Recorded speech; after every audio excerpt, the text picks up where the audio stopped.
कन्या उस मणि से खेल रही थी, तब कन्हैया ने उस मणि को छीना। कन्या रोने लगी। उसी समय भालू बाहर निकल के आते हैं। बाहर निकल के आए, देखा कि कन्या रो रही है, मणि छीनी है। उसी समय कन्हैया से बड़ा युद्ध छिड़ गया है। युद्ध ऐसा छिड़ा कि कन्हैया ने उसकी भालू की एक एक नस को ढीला कर दिया।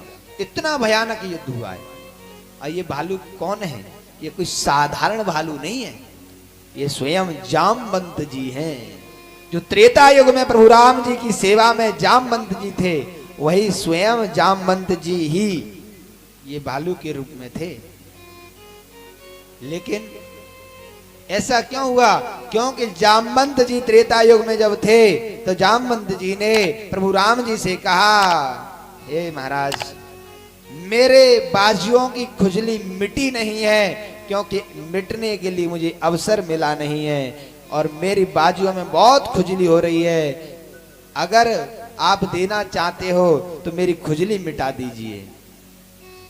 प्रभु राम जी ने कहा कि अभी तो सेवक और साधक की जोड़ी है, सेवक और साधक की जोड़ी है, इसलिए अभी तो मैं आपकी खुजली नहीं मिटा सकता, परंतु द्वापर में जब कन्हैया बन के आऊंगा तब तुम्हारी खुजली जरूर मिटाऊंगा। वही समय अब आ गया जो प्रभु राम जी कन्हैया बन करके आके जामवंत जी की खुजली को मिटा दिए, एक एक नस को ढीला कर दिए। जामवंत जी कहते हैं, महाराज, हे प्रभु, मैंने आपको पहचान लिया है, आपको पहचान लिया है कि आप कौन हैं, परंतु मुझे वही रूप के दर्शन करा दीजिए जो रूप मेरे हृदय में बसा हुआ है। उसी समय कन्हैया ने प्रभु राम जी के वनवास वाले रूप के दर्शन करा दिए। बोले भक्त वत्सल भगवान की जय। उसी समय जामवंत जी ने अपनी बेटी जामवंती जी का हाथ कन्हैया के हाथ में दिया है, साथ में मणि दे दी है। कन्हैया जामवंती को लेकर के द्वारिका के लिए जा रहे थे। उसी समय कन्हैया ने कहा कि अब रुक्मिणी आपका चेहरा देखने आएंगी, उस समय आप रुक्मिणी से कह देना कि मुंह दिखाई में मुझे और कुछ नहीं चाहिए, केवल आप अपने जैसा स्वरूप दे दीजिए, यही मांग लेना। तो रुक्मिणी जी ने जैसे ही मुंह देखने के लिए पल्लू उठाया, जामवंती ने कहा कि मुझे मुंह दिखाई में कुछ चाहिए। रुक्मिणी ने कहा, क्या चाहिए, मांग लीजिए। जामवंती ने कहा कि आप अपने जैसा स्वरूप मुझे प्रदान कर दीजिए। उसी समय रुक्मिणी जी ने कहा, ठीक है, जो मेरा स्वरूप है वैसा ही आपका हो जाए। वैसे तुरंत तत्काल जामवंती जी का भी स्वरूप रुक्मिणी के जैसा हो गया है। सब रोम शरीर से छूट जाते हैं। बोले भक्त वत्सल भगवान की जय। अब उस मणि को लेकर के कन्हैया सत्राजित के पास पहुंचे हैं। सत्राजित को मणि दी है। सत्राजित को बड़ा दुख हुआ, अरे मैंने द्वारकाधीश पर इतना बड़ा कलंक लगाया, इतना बड़ा दोष लगाया, बहुत बड़ी भूल की है, इसके लिए मैं अब कैसे प्रायश्चित करूं। तब सत्राजित ने वह मणि कन्हैया को दी। कन्हैया ने मना कर दी। कन्हैया कहते, मुझे ये मणि नहीं चाहिए।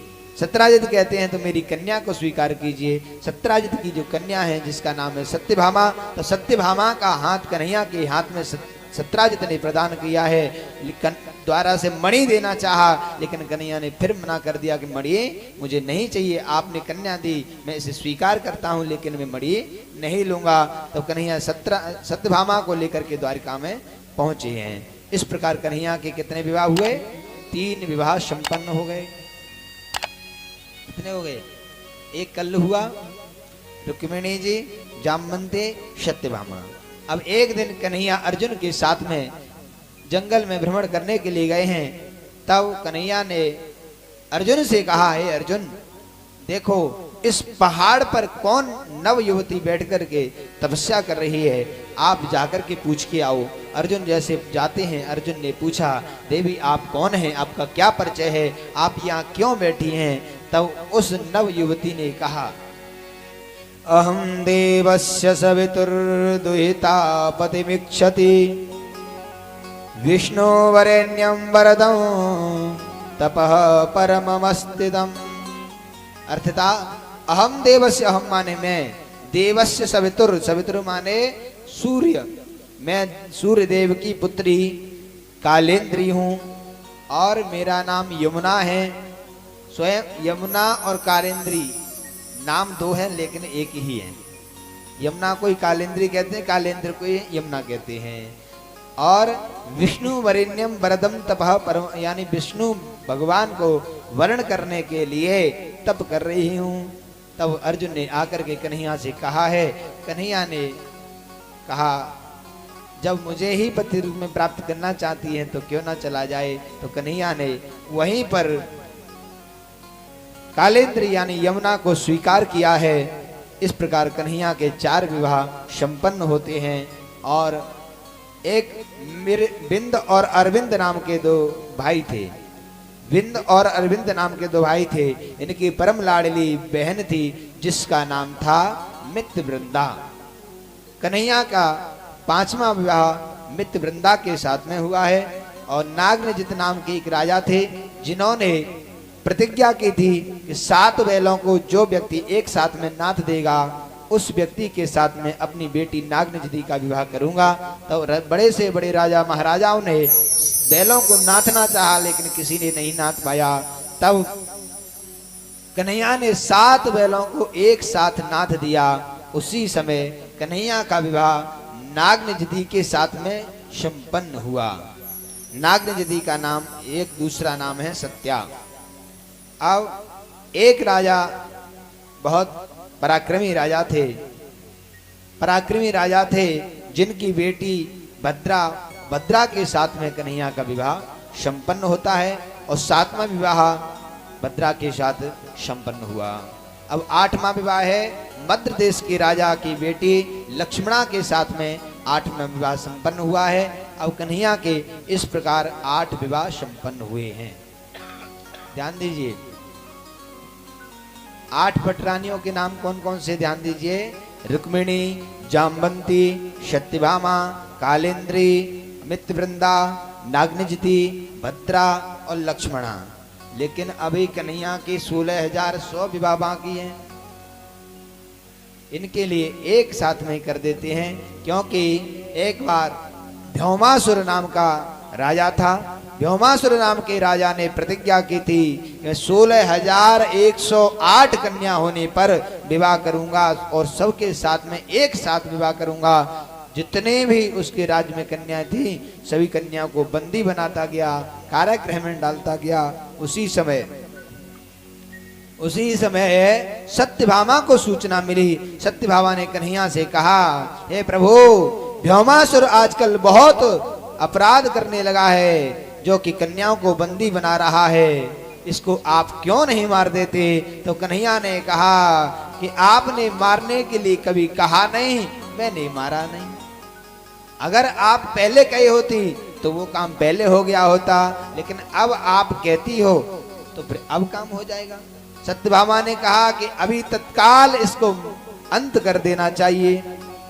अब ध्यान दीजिए कन्हैया क्या कहना चाहते हैं कि हे सत्यभामा, आपने पहले कहा नहीं, अब कहा है तो मैं कर दूंगा। क्यों? क्योंकि भौमासुर कौन है? भौमासुर कोई साधारण नहीं है, पृथ्वी का बेटा है।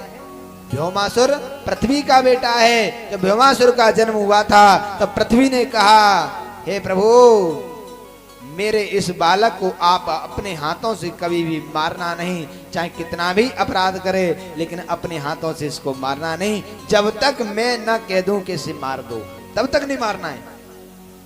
भगवान ने कहा ठीक है, जब तक आप नहीं कहोगी तब तक नहीं मारेंगे। अब वही स्वयं पृथ्वी ही सत्यभामा बनकर के कन्हैया के आई है। तब अब वही पृथ्वी सत्यभामा बन के कहती है कि इस भौमासुर का अंत कर देना चाहिए। उसी समय कन्हैया ने आज्ञा को पाया तो तुरंत भौमासुर के पास गए और भौमासुर का अंत कर दिया। बोले भक्त वत्सल भगवान की। सभी 16,100 कन्याओं को बंधन से मुक्त किया है। और 16,100 कन्याओं को बंधन से जब मुक्त किया तब सभी कन्याओं ने हाथ जोड़ के कन्हैया से प्रार्थना की है, हे प्रभु, अब मुझे आप ही स्वीकार करो। अब हम कहीं और रहने वाले नहीं हैं, आपकी शरण में हैं, आप ही स्वीकार कीजिए। तब कन्हैया ने 16,100 कन्याओं को स्वीकार किया है। इस प्रकार कन्हैया के 16,108 विवाह संपन्न हो गए। बोले द्वारकाधीश भगवान की। लेकिन ध्यान दीजिए, ये 16,108 विवाह कोई साधारण नहीं थे। ये कैसे हुए? अपने सनातन धर्म में 4 वेद होते हैं, ऋग्वेद, यजुर्वेद, सामवेद, अथर्ववेद। 4 वेद होते हैं। 4 वेद में 3 कांड होते हैं, ज्ञान कांड, उपासना कांड, कर्म कांड। जो ज्ञान, देखिए कर्म कांड के 80,000 मंत्र होते हैं, ज्ञान कांड के 16,000 मंत्र होते हैं और 4,000 उपासना कांड के मंत्र होते हैं। 16,000 ज्ञान कांड के मंत्र ही 16,000 पटरानी बनकर के आई है। और 100 क्या है? 100 उपनिषद हैं, जो कि गीता में वर्णन है। भूमिरापो नलो वायो खम मनो बुद्धिरेव च अहंकार इतिम यम में भिन्ना प्रकृति अष्टदा। जो अष्टदा प्रकृति है, भूमि जल अग्नि वायु आकाश मन बुद्धि अहंकार, इस प्रकार अष्टदा प्रकृति ही 8 पटरानी बनी है। और 100 उपनिषद हैं, 100 उपनिषद हैं, 8 अष्टदा प्रकृति हैं और 16,000 ज्ञान कांड के मंत्र हैं। इस प्रकार 16,108 विवाह कोई साधारण नहीं, कोई प्रकृति है, कोई उपनिषद है, कोई वेद मंत्र हैं। इस प्रकार कन्हैया की पटरानी बनी है।